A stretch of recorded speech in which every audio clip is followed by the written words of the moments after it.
All right. Well, welcome everybody. Hard to believe we're in April, and oh my goodness, what a fun day in the stock market it is, Jim. Do we have any tariff announcements here from SaaS Alerts? I could tell you loss of the week. Lots of the week. Yeah. I don't want to look at my brokerage account right now. So Wow. don't even want to look at it. Yep. Yeah. Not I mean, look, it'll bounce back. Yeah. It always does. I've always looked at it as like, I'm not retiring tomorrow, so I'm not going to even worry about it. I'll worry about it later on. Yeah. 1,300 points down. That's How many? 1,300. Yeah. So Ann, I got a question. Weren't we expecting higher tariffs potentially? It was a 10%, some higher, but I thought we were expecting higher. I would have thought like the market might have had a sense of relief that they weren't more drastic, but it certainly didn't come across that way. Well, we're expecting 25, and so it came down to 10 because Right. we're embarrassed with what other countries charge us. Yeah. And I think the market just reacted to they're finally going into effect. It was like, are we doing it? Are we not doing it? Are Yeah. we doing it? Are we not doing it? And now that we're doing it, my logistics company has been a nightmare for the last couple of months. How so, Enrique? Can you explain that just real quick? Well, a simple customer, if you ever buy tomatoes from Nature Sweet or cucumbers and stuff, we bring them all across from Mexico. So just themselves, it's a $500,000 a month tab. Wow. So when you go buy tomatoes, that whatever millions of tomatoes they bring a month, add $500,000 and divide it by each tomato. And they had to change their whole mechanism, like certain tomatoes that sometimes don't pass all quality control. And if you pay duties, what do you do with them? Because you can't request a drawback with the presidential order, which a drawback would be the normal thing. We don't sell it, something happens, we request drawback of our taxes paid or duties paid. So here, now they're telling their producers of those high-risk tomatoes, you know what, guys, you're handling it, putting it in the US. We're not going to deal with it. So yeah, it's millions of dollars to be paid. Interesting. You know, Jim, the reason I wanted to start off with it is it's you guys are going to be hearing more of this. Believe it or not, Jim, it's this coming month is 5-year anniversary of the cyber call, which brings me back to the pandemic. We started the cyber call coming out of everybody being, all the MSPs, all the conferences were shut down. So let me just give you a moment on the floor here and I'll explain this, why it's reminiscent to a degree. So all the, picture this, right? You guys have gone into high gear to get all of your customers this time, right? Almost to the March, April of 5 years ago, getting your customers all set up remotely, right? Working your, what off. Every major conference, Jim, is shut down. There's no more conferences. Yep. And so we had the first virtual conference, and it was called the CyberCon, and we put Perch and Huntress together, and we invited a bunch of other sponsors and vendors and things. We had 1,700 people. Was that PerchyCon? It was PerchyCon was the last actual event before the pandemic. Okay, got it. Which we got off. And so the reason I bring this up is like, it's the eerie feeling to me, Jim, of, this uncertain time and 5 years later, and, you could see certainly at least I could, a bunch of social engineering kicking in soon around the whole tariff thing, which if you guys all recall, right? I mean, the social engineering and the types of phishing that went into effect, right, in the pandemic, right, was massive. All, everything from, healthcare to, to how to, gain access to your, to your networks, to, you remember all the different schemes. My Verizon bill. Yes. Everything. So I don't know if anybody has that. I don't know. They say history doesn't repeat, but it rhymes. And it just has that really kind of weird vibe to it. I don't know if that's I any think, thoughts? well, one of the things that I'm predicting is that I could be completely off here, but there's going to be a pullback in terms of spend, and then like people have to sell stuff. So if you're a car manufacturer, you're going to start essentially giving discounts to get just people in the door to buy stuff and find ways to offset the tariffs. You mean if you're a car reseller of If international you're in the US, if you're a BMW dealership, right? Right. Like, yeah, you're getting whacked. So there's going to be a pullback, but you can't. They've got all these cars in the lot. They're literally like just fixed assets that they can't move. So they're going to have to come up with incentives to start doing that.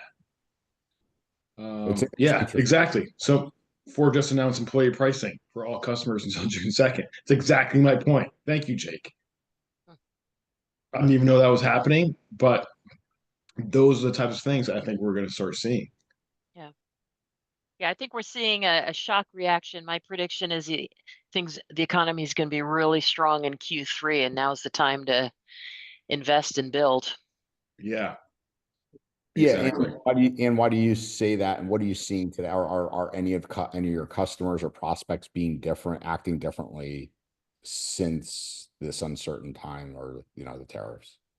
But I think from what I've heard from a lot of people, like we started January really strong. I was really optimistic, and then things got really quiet. And I think everybody's waiting for whatever is going to happen. But I think you'll start seeing, yeah, the employee pricing. You'll see maybe some of the tariffs that are imposed on us will go away, and it's going to take a little while to shake out. But ultimately, I think I'm optimistic for Yeah. this will take a while to shake out, but I'm optimistic, and we're just continuing. We're trying to have as many conversations as we can, and I really strongly feel it's going to pay off, but it's going to take some time. I fully agree with Ann, and I don't, not to make this political in any way, shape, or form. I think it's just ultimately about fairness. And I do believe that, like, how is it fair that other countries can impose tariffs on us? And then everyone freaks out when we reciprocate and do the same thing to them. I mean, it seems pretty simple to me. Maybe I'm oversimplifying it, but I mean, Totally agree. let's everyone freaks out. So human nature, we have a tendency to overreact in the short term and underreact in the long term. Of course. And to Ann's point, this is an overreaction now, and everyone's freaking out because it's change, and everyone freaks out over change.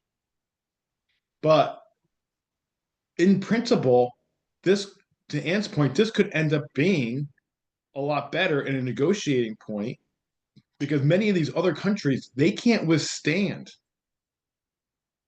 essentially pullbacks. They're living like quote unquote like paycheck to paycheck, right?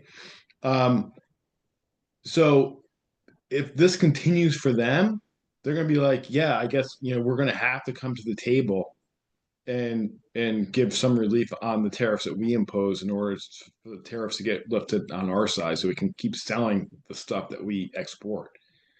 I don't know. Again, maybe I'm oversimplifying it, but that's the way I see it, and I think it's going to require some short-term pain for long-term benefit. Enrique. Do we have an hour for this? So the tariff going, Jim, just to your point about tariffs, in the case of Mexico and Canada, one, there's an agreement, which was a very great negotiated agreement because he negotiated it after NAFTA was originally coming to an end. So he negotiated the TMEC or NAFTA version 2.0. But it's hard to, he's taking between US, Mexico, and Canada, anything from the region, there's 0% tax ad valorem or duties paid. But in the case of Mexico, our sales tax works like most of the other world, different than the US. So you collect sales tax when you're coming into the country. And when you turn around and sell it, you collect sales tax. There's no reseller certificate. So everyone pays sales tax, everyone collects sales tax, and then you do a wash off. Do I owe the government sales tax or am I under? And they owe me sales tax. So he's taking that 16% as a duty and saying, well, they're charging us 16%. Well, no, you're paying zero ad valorem. There's no duties. So it's a lot bigger scope than the way it's described. And I really think your two neighboring countries we're a big community that we all need each other. It's not as simplified as as you can see, Mexico's taken so far the little more of the chicken out approach, and we're not going to go to war yet because it's not convenient for us. Canada has been a little stricter in saying, oh, we're going to go into a gun battle with you if that's what you want, just like China. So I don't think it's the right move. Yeah, there's companies announcing 500 billion investment or whatever here and there, and it should help, but it's not the right move with your neighboring countries and communities. And I'll leave it at that. Well, I think the neighboring country thing, we could solve a lot of issues for all the country, for North America, if Canada and Mexico adopted the dollar. Like, there's precedent for it. The European Union came together and established the euro. And now all those countries economically are much better off because they consolidated into one currency for the most part. Not all, but most. I mean, if you put Canada and just put Canada and the US together, you would have an unbeatable economic engine. Look, Canada should not be the 51st state. They should be their own sovereign country. They should, continue to operate. They do. They're prideful people. They should maintain all of that. Like, I think it's ridiculous to think that they should become the 51st state. But I do think it would be advantageous for them and for the United States if they adopted the dollar. Has anybody been against it? I haven't heard anyone really talk about it. Exactly. So, I mean, I think Mexico will love dollars more than pesos. Yeah. Well, for Mexico, it's a no-brainer. But I think it is for Canada too. Like, we have a lot of Canadian partners, and the exchange rate crushes them. We have the conversation with each and every one of them. Now we'll give you parity, so you're not, oh, it's better to export now, it's better to import. You're all across the same playing field, but we should waste our time and energy doing things like that are productive more than getting into battles that the consumer at the end of the day will pay. And it doesn't cost us, SaaS Alerts, it doesn't cost us any less to produce software for companies that are in Canada than the US. But we have to give discounts sometimes if we want to sell to people in Canada because they can't, the exchange is so punitive. So I don't know. Again, Canada should not be the 51st state. I don't agree in any of that. They should maintain their sovereignty and do everything else the same. But again, we've got a model in Europe that seems to have worked relatively well. I don't know why people aren't talking about that from a North American perspective. And that solves your problem, Enrique. No, my Uncle Trump will still not listen. He'll keep on going. So. It solves the problem statement you made about neighboring countries in North America. That problem would at least be solved. Oh, yes. But then you go back to the European Union and how they wanted to exit out of the community. But I think that's a very powerful thing to do. So you need to go tell them, Jim, and a little special powwow. Now that Elon's leaving, now maybe you could jump in and take his place. Yeah. It's after my Casella days, maybe, Enrique. All right. Well, great. I appreciate everybody's thoughts. It's interesting times. So Jim, we're going to start off with wins, and Rich, do you mind coming and telling, like, that's a good one you put in chat there. If you could kick us off. Hey, before we go off the tariff thing real quick, I should announce that we are imposing a tariff. SaaS Alerts is imposing a tariff on California specifically, only because Andy Rowe's been begging us to increase pricing. And since he's there, we figure we'll do it on California. Eric is exempt, of course, but the rest of California is getting a tariff. Thank you very much. Count with our support. So we digress. Andrew, yeah, wins of the week. Let's go. Go. So, hey, Rich, do you mind coming on and talking about that? All right. Yeah, let me check the echo. Is there any echo problems with the audio? No, not No, at we're all. good. Okay, good. So, yeah, we got an alert, the rule for Noobs LLC, and then followed up shortly after by the Perfect Data application, perfect something, whatever it's called.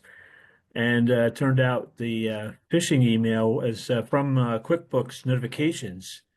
And apparently it's a very clever compromise with a payload that has a URL pointing to a cloud folder. And the user basically saw what looked to him like a typical, SharePoint request on his phone. He was just looked at it and clicked it and filled in his credentials, and then this malware started doing its dirty work. So thankfully, the SaaS alert came so fast that we shut it down within a couple of minutes. But we learned a few lessons in the process that the fortified instruction that Ben talked about last week about locking down apps installs. If we had just applied that, it would have helped prevent this malware from doing that. So I started to actually do that, starting going back now and locking down the applications. This is 2 clients now that just happened in the last couple of days. So Microsoft detected the emails as malware and phishes, but the AppRiver had been asked to allow the QuickBook notifications because it's a normal path, for some of the QuickBook stuff that they get. These are, accountants.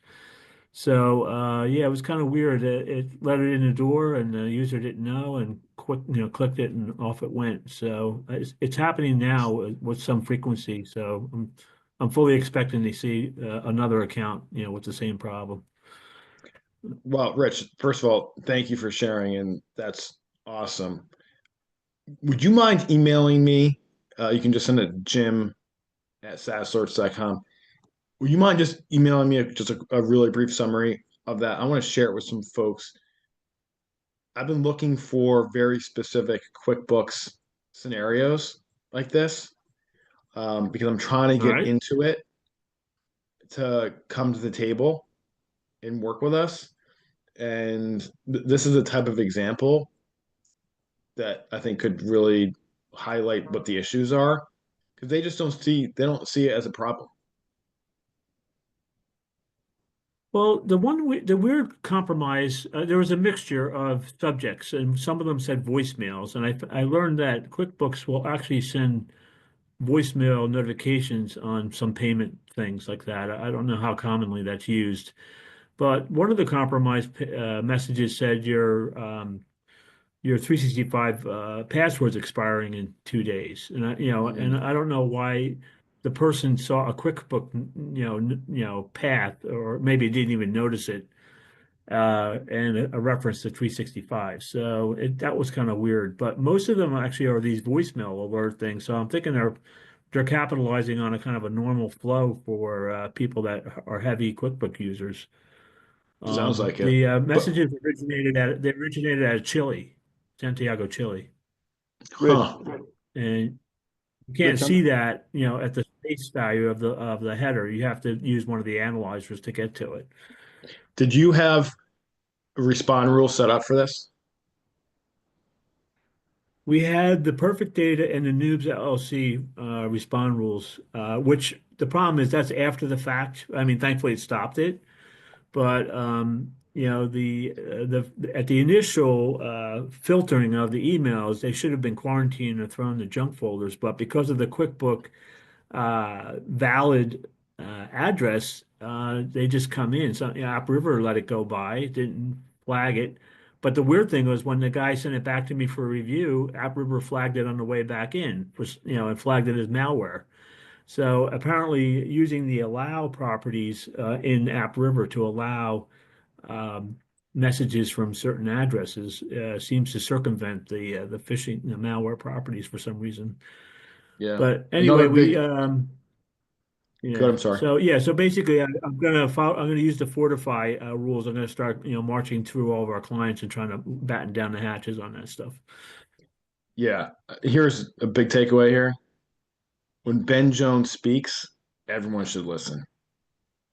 He's not, you Absolutely. know, he does, he's not one to promote, but let me tell you something. When he says something, it's usually dead on accurate, and everyone should listen. So But boy, I tell you, Anne, thanks for putting in the article from Know Before. But it really, Jim, this just highlights, week in and week out, talking about the SaaS is turning into living off the land, right? yes, These are, what a great, if you think about the cleverness of using legitimate apps, right? Open up a QuickBooks account. I'm a threat actor, right? And here we go. And that's it's these, tactics that of trust, right? That's what the threat actors are continually using now as we move to SaaS. And we've talked about this ad nauseum again. For the most point, why try and attack an EDR, an endpoint with EDR, when it's a high probability you're going to get noticed? right, exactly. This is this is why we exist. You know, we're kind of preaching to the choir on this one because everyone on this call is in the SASE community and our customer and takes the time every week to be on this call. But um, it's look at the digital defense report from Microsoft, right, Andrew? I mean, where all the attacks are now coming from. Yeah. Yeah. It's oh, and I was hoping Tina was going to be here today, Jim. I don't know if she got here yet. Did she? No, she I didn't. haven't seen. I had a conversation with her and just real quick put this in and then we'll continue with wins. Because I thought had a great one.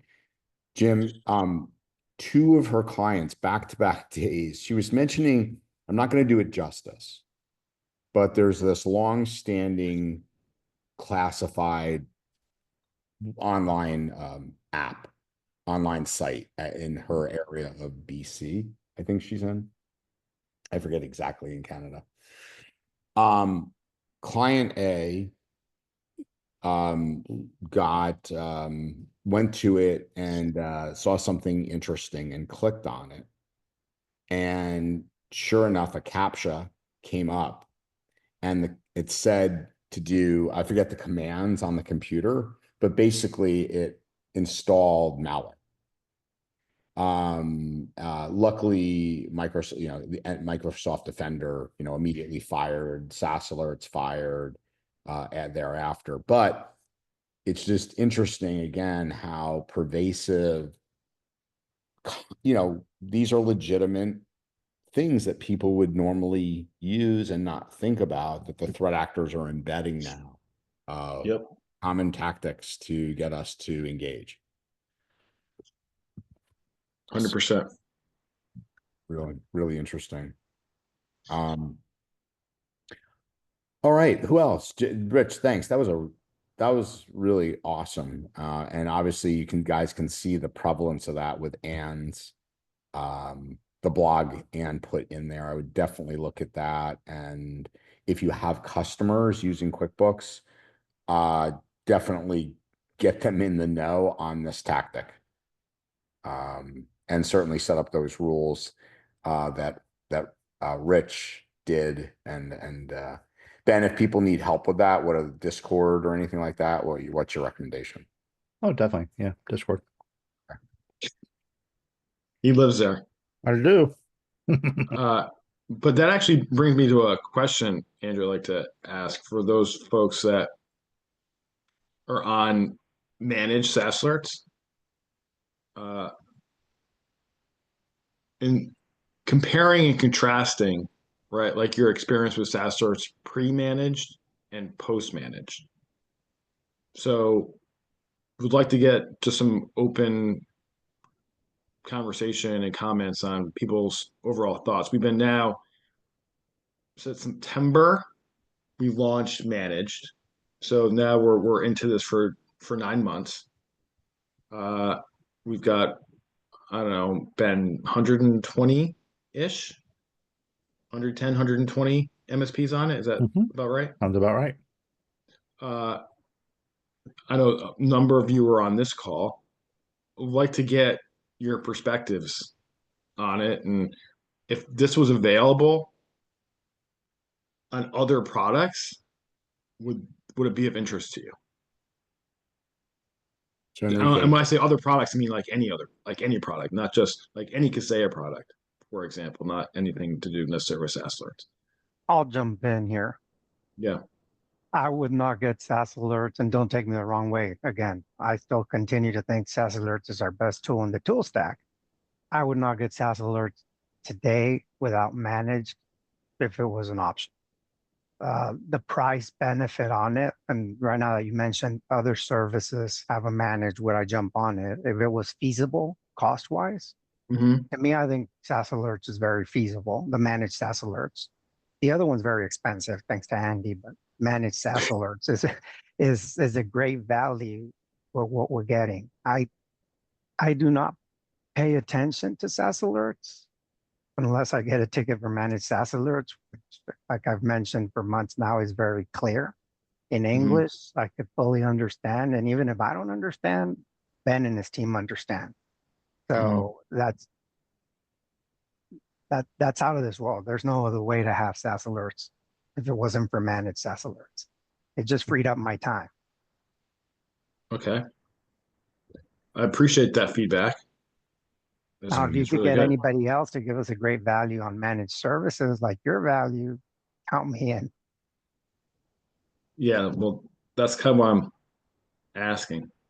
Yeah, we're happy with it.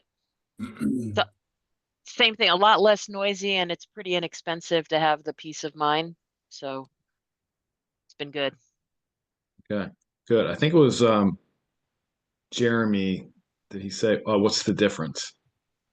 So that means Jeremy's not on it because you know the difference.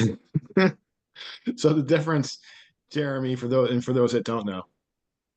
So SaaS Alerts, it's a software platform that is, cloud detection and response, and you manage the whole thing. You're responsible for essentially the configurations. You are responsible for your own monitoring. You are responsible for setting the thresholds. You are responsible for setting up Fortify and Unify and all the respond rules, and keeping up with multiple releases that we come out with every single quarter to make sure you're leveraging all the functionality. When you buy SaaS Alerts, the software product, that's all your responsibility. When you buy it with managed on top of it, everything I just mentioned, Ben's team does for you. That's the difference. So I think my perspective, Jim, to answer your question is we weren't doing a good job of keeping up with the threat detections that you have available. Mm-hmm. So we had a breach that may have been detectable had we known about some of the newer rules and some of the newer detections. So for us, it was kind of a no-brainer to go and say, do it, and making sure that we've got a set of eyes on things. So if something's happening in real time, someone's going to see it before we do, because we don't have somebody watching that board in real time for those alerts. Yeah. Great. Thanks, Gary. I'll go past that, Jim, to say they're going to do a much better job than even if I was keeping up with your new rules, because that's what they live and breathe. Mm-hmm. They know it left and right. For us, it'd be like, okay, should we do this or should we not? Am I going to break this or not? So, yeah, it's go Ben. Go Ben. Thanks, guys. I Alex appreciate that. Alex is doing stuff too there. She got to get. Yeah, Alex is killing it. So yeah, that's awesome, Alex. Well, good, Jim. Any other thoughts and questions on that? Well, it's kind of the same reason why we get a SOC that will do remediations, right? You're not going to be up 24 hours a day, and Right. someone's looking at it and is going to handle it, and you can let your staff focus on higher value stuff while you guys handle the noise and the alerts and the responsibility. Exactly the idea. Yep. So it sounds like everyone that's on managed really likes managed. That's what it sounds like, Andrew. It So does, Jim. so I'm glad we came out with it. Yeah. Jim, question, is it a lack of awareness? Like, hearing the people on this call, why wouldn't more be on it? Is it just a lack We haven't, to be honest, we haven't really promoted it because we wanted to take our time with it.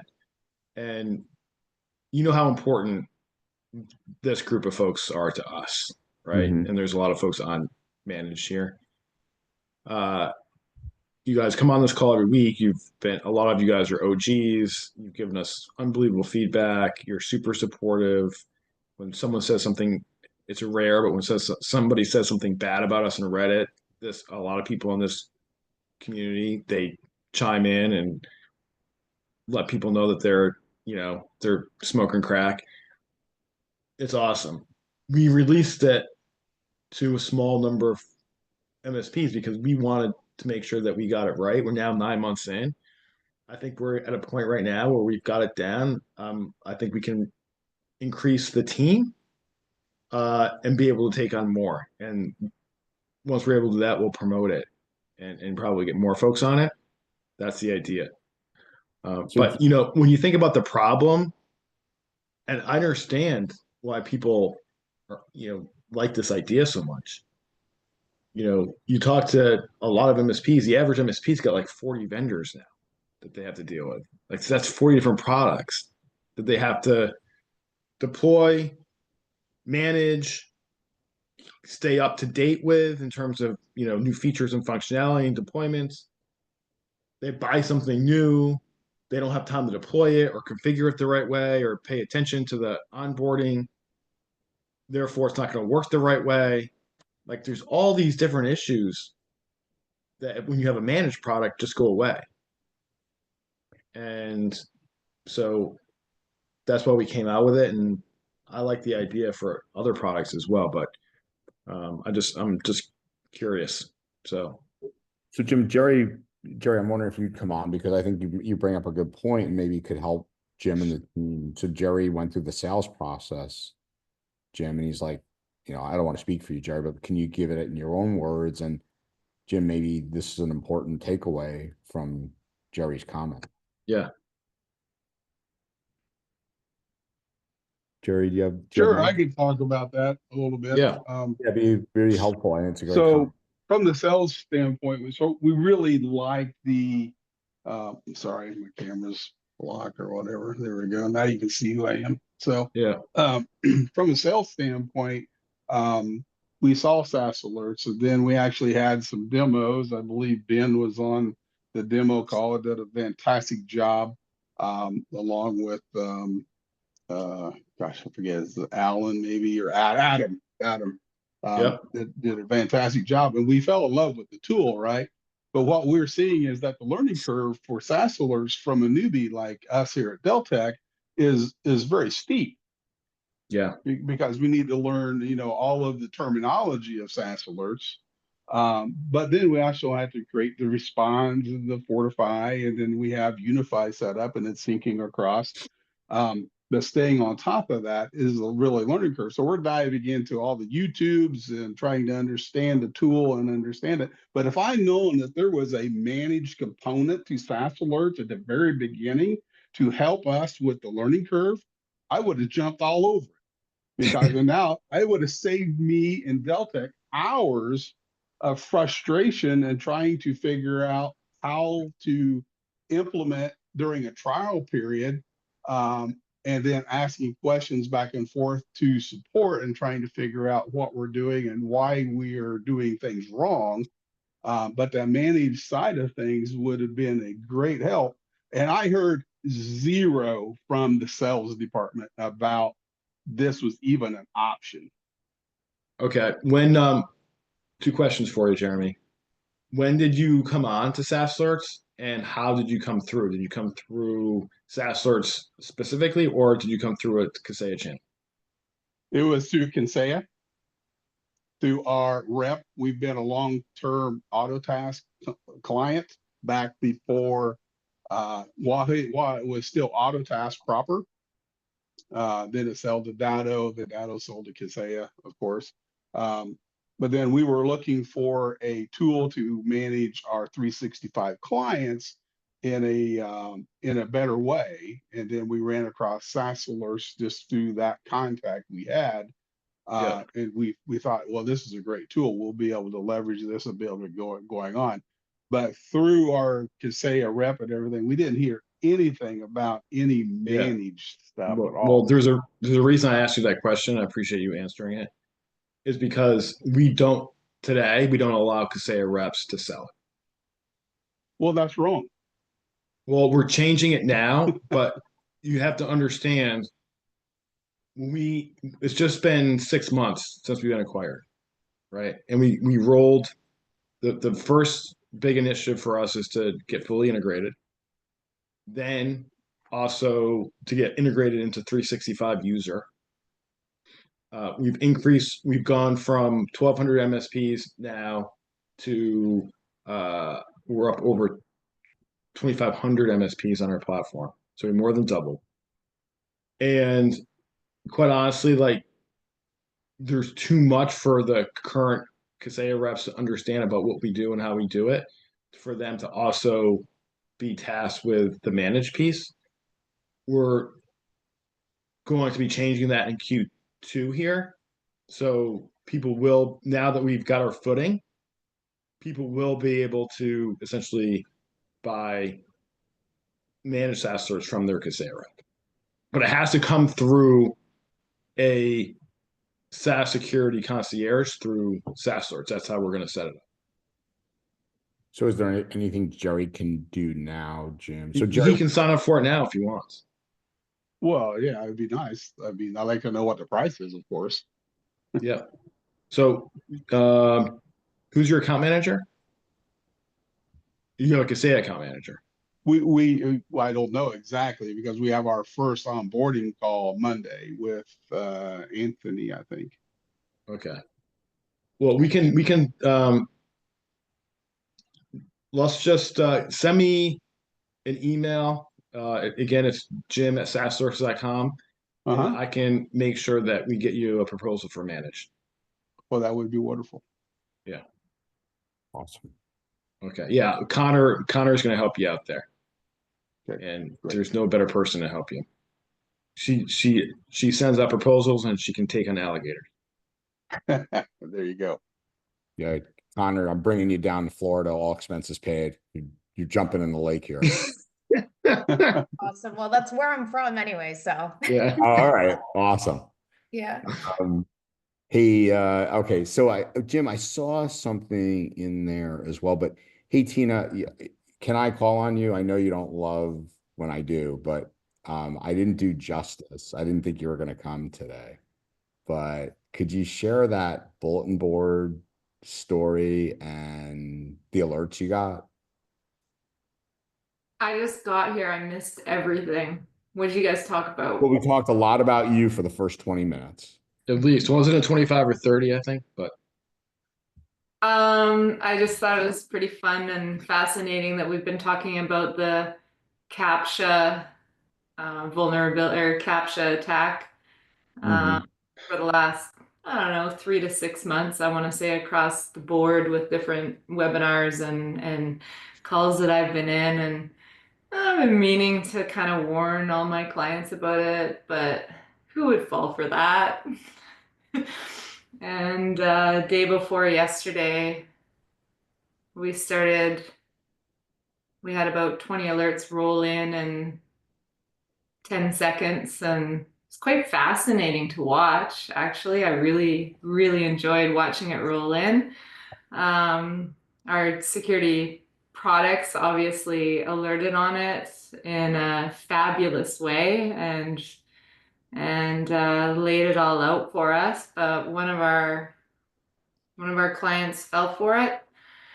And it's actually unfortunate because we live in a tiny little northern town, very small town, and we have this classifieds website, FSJ Now, where it's been around since the internet existed up here, and it's just local classified ads, and this Captcha is on the site. So 3 of my clients have reached out about it being on the site, and that's where this client was. And the Captcha came up, and it's that, flying Windows key run, Control V, enter, and then bam, PowerShell runs, bam, calls out, bam, starts installing stuff, bam, starts exfiltrating stuff.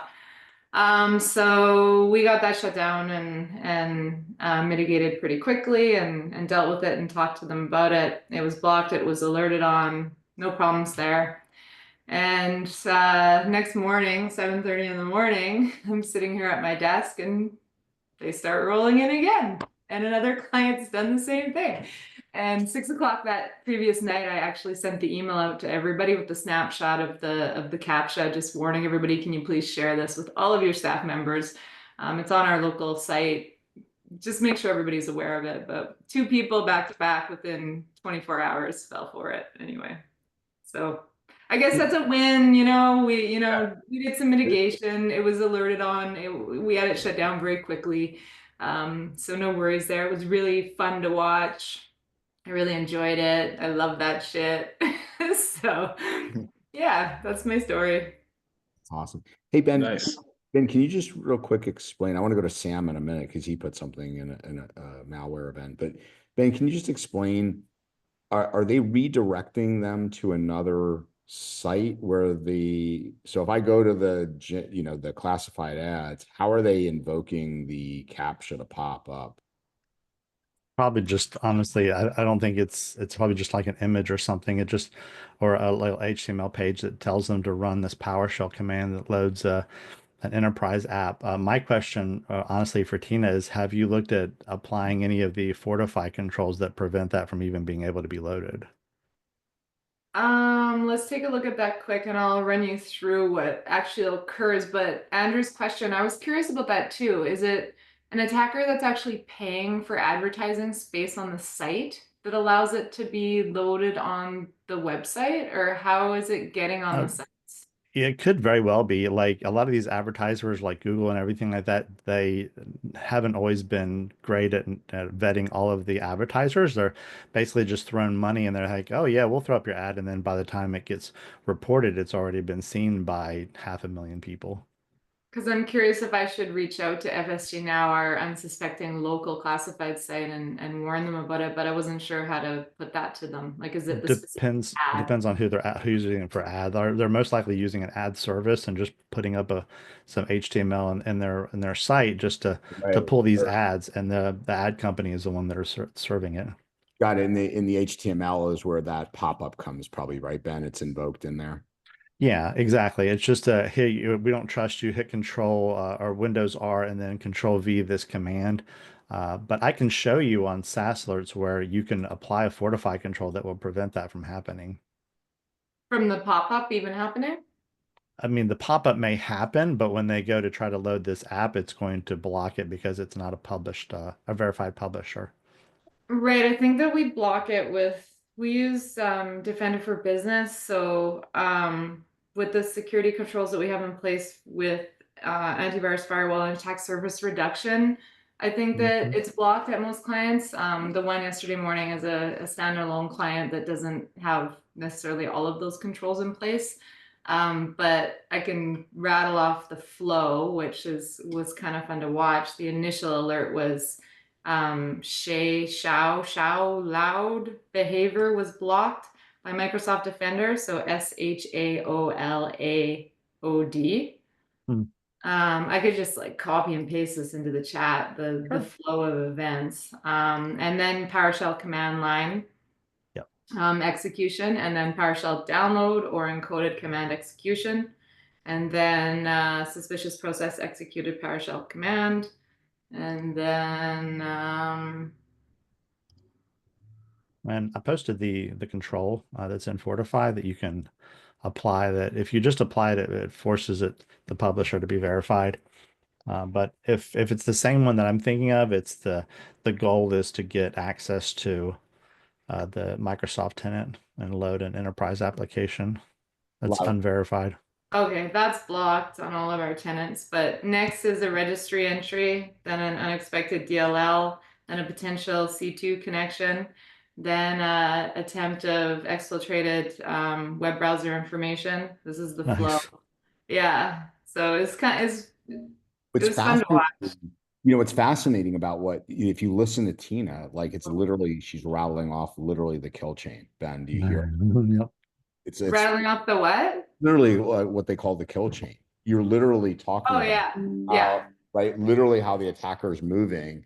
And I think we get to see it so much better, Jim, through this SaaS, you know, it's so easier. It's so much easier to see as you look at the alerts. It's really fascinating. Yeah. Rich, you've had your hand up. Did you want to say something, bud? Yeah, we had a similar thing happen. A client was working on a party thing, and the party planner sent an email with links to go check different features of the party planning. And one of those links actually raised one of those bad captures, and you know, directing them to Command R or Command, you know, all that stuff. And we tried to alert the vendor that somehow their site or whoever composed the email had grabbed the bad capture URL not unknowingly and just put it in the email to the client. So we didn't explore any rules at the time to kind of block that. We just took care of it at the time. Good stuff. Want to toss in one other thing. I was at the Boston Cybersecurity Summit yesterday, and there was one segment talking about, you know, as folks like now, you can go like use ChatGPT or you could pull code from different sources. So you might be building something legit, but you get an element of code that somebody's poisoned out there that has some malware in it in there as well. So it's just like another area for folks, another area of vulnerability. Yeah. Good. Really good point, Ann. All right. And then real quick, let me just go back here. I think we had one more where Sam, you said you had a malware event. Yeah, so I believe it was actually Tuesday at 4:57. You know, they couldn't have done it like at lunch. No, they decided to do it at the end of the day. But we had one of our endpoints in the office start having a malware incident. And I'm like, okay, I'm getting ready to shut everything down for the day. And all of a sudden, our dispatcher is sending me like 7 tickets. And I'm like, what are you on? And then I look and see that they're, you know, Defender, and like 3 other of our security software. I'm like, hold on, something is wrong here. And then I see in Teams, it's like, oh yeah, there's a message, you know, go check so-and-so's computer. They say they don't have internet. I'm like, I feel like I might know why they don't have internet. And sure enough, everything getting isolated, and I got to watch in real time the SOC team diving in and going through and killing the malware in process. But it, you know, definitely was kind of one of those things I was thinking. This attack originated from, you know, just something going on in the browser. It's able to, you know, run some sort of command, download a file, run PowerShell, and then from there it starts doing what it was doing.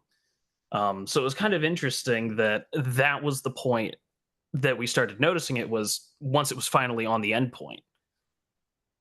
So kind of floated, I guess, under the radar as far as like, you know, some of our cloud protection and SaaS alerts and looking at things like that. And then, you know, going from there, then straight to the endpoint.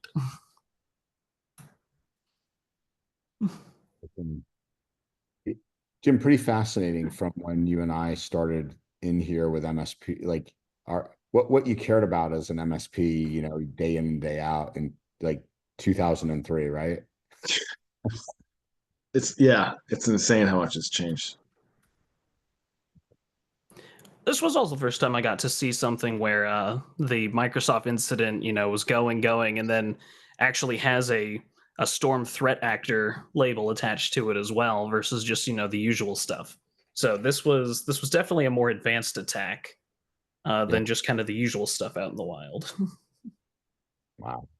Thanks for sharing, Sam.